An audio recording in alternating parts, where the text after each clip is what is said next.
So ever since launch, and to be honest, even before launch, there's been a hell of a lot of talk about Modern Warfare 3 being essentially a DLC for Modern Warfare 2, most of which is kind of just banter, people kind of making fun of the game for not really changing anything. But funnily enough, there was actually then some news that came out about it being a genuine DLC at first, which has then sparked a lot of discussion online. And today I kind of just wanted to talk about that and even add my own little theory into the mix as well. If you are new to the channel and you are interested in more first-person shooter content, be sure to hit that subscribe button and turn on those notifications. There is plenty more on the way. But with that being said, let's get stuck right into it. Now, like I said, initially the sort of DLC talk was mostly just banter. The reason a lot of people were saying that is because obviously all of the maps in Modern Warfare 3 are pretty much just remastered from the original Modern Warfare 2. We then have all of the, the new Modern Warfare 2 weapons being ported over to this game as well. And then realistically, when it comes to the gunplay and generally almost all of the gameplay outside of pretty much just the movement, the game is essentially identical to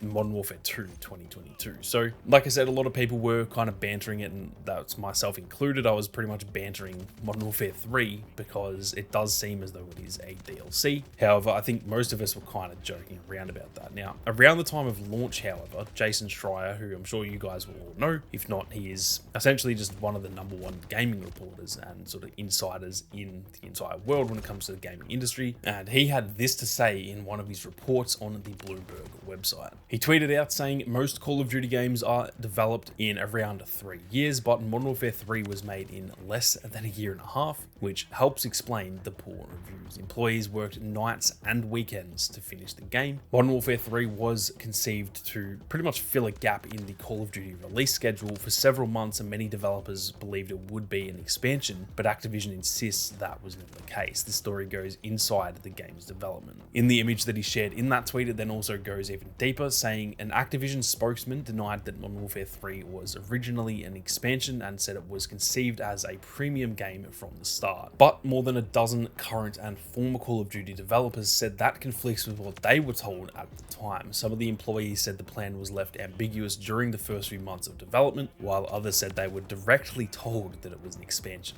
All said they were under the impression it was an expansion until much later in the process. Aaron Hayland, the studio head of Sledgehammer Games, said in an interview that some team members may have been convinced the new game was an expansion because it is quote-unquote a new type of direct sequel to the previous game. Unlike previous Call of Duty titles, Modern Warfare 3 allows players to transfer their weapons and gear from last year's game. He then finishes up by saying, after making 2021's Vanguard in less than 2 years, developers at Sledgehammer Games were promised they wouldn't have to go through that sort of stressful, shortened development cycle again. Then they were told to release a new game in 2023. So all of this is actually pretty groundbreaking in terms of the information that he shared in this post. Granted, this information is actually like weeks old at this point, so this isn't really new at this point, but like I said, I kind of just wanted to cover this while also adding my own little theory into the mix. Now, first and foremost, it is actually insane to me that they took 16 months to make this game. There are plenty of issues with the game, but I will not lie, I do still think this is probably the best COD in about 10 years, which probably says more about the previous CODs than this one. But I do think they've actually surprisingly done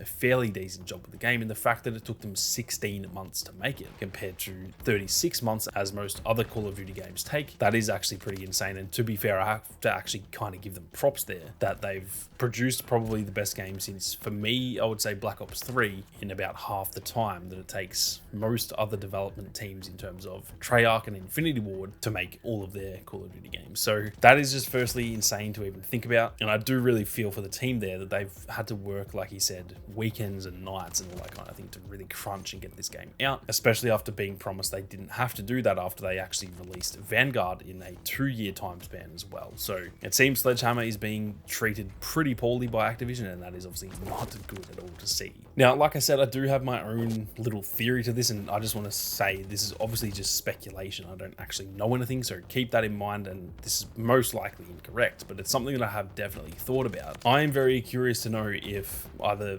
Microsoft or maybe even Activision pretty much pushed them to make this rather than leaving there a gap like they actually said there was going to be a few years ago. Now, if you guys didn't see those reports, I think it was maybe in 2020, maybe 2021, it actually came out that there would be a break for Call of Duty. They would be taking a year off for the first time in God knows how long now. And that was like all over the place. A lot of people were talking about it. Even like fans of other games were talking about it, because I do remember, for example, with Battlefield, you guys will know I've covered Battlefield a lot here on the channel. A lot of Battlefield fans were actually saying, okay, that's, you know, DICE's year to sort of pounce, because there's going to be no Call of Duty that year. They should pounce and release a really good game that year, and that could be kind of their year to shine. And so that was news a long time ago, and that kind of just went under the radar. And then eventually that has obviously not happened, because that was meant to be, I believe, either last year or this year. And as it turns out, that is completely fake at this point. Not that the information was fake, it was from their own investor call and stuff like that. So it was completely legitimate, but they obviously didn't stick to what they said. Now, my little theory is that either Microsoft themselves or maybe just the higher ups at Activision pretty much just forced this to become its own game. The reason for that is, I'm sure you guys have paid attention somewhat to the Activision takeover, where Microsoft now owns Activision Blizzard. And my little theory is that they have put this game out there to make sure that the first sort of year that they are, you know, in that acquisition, I guess, underperforming. Because when you look at Call of Duty, every year they launch a game. And so for them to just simply not launch a game, that is pretty much an underperforming year, because every other year they're going to have a Call of Duty. Even the bad Call of Duties, they always sell well. So it does kind of seem as though this game was essentially put out there because maybe when that acquisition sort of started to happen, I think that was early 2022, maybe even a bit earlier than that, there is every chance that they thought, okay, like, we don't want to,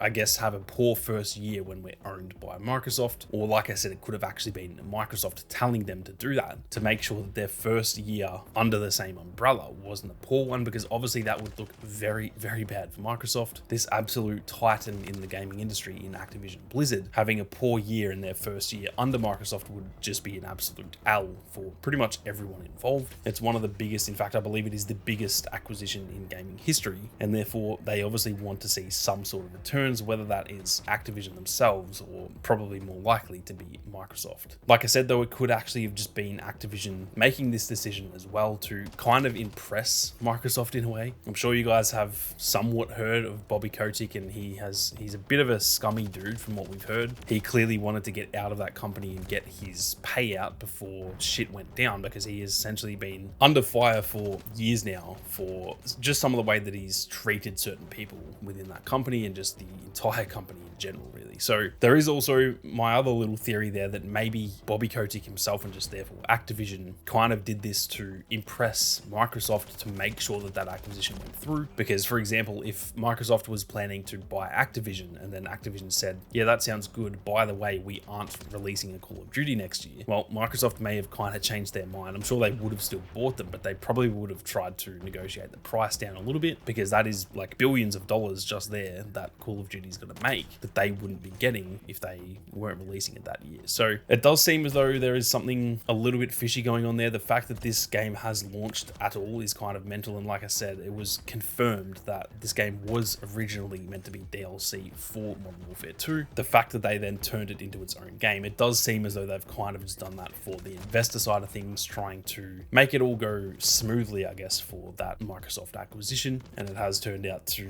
give us a game where we've had to pay full price for a game that realistically probably isn't worth full price. So it's something to think about anyway. Like I said, that is all just speculation. There is no, I haven't even really heard rumors of people talking about this or anything. It's just something that I kind of thought of the other day, and I thought it was an interesting talking point. So I'm very keen to hear all of your thoughts on it as well. Be sure to let me know down in the comment section. But with that being said, thank you all very much for watching. You guys have a great day, and I'll see you all out there on the battlefield.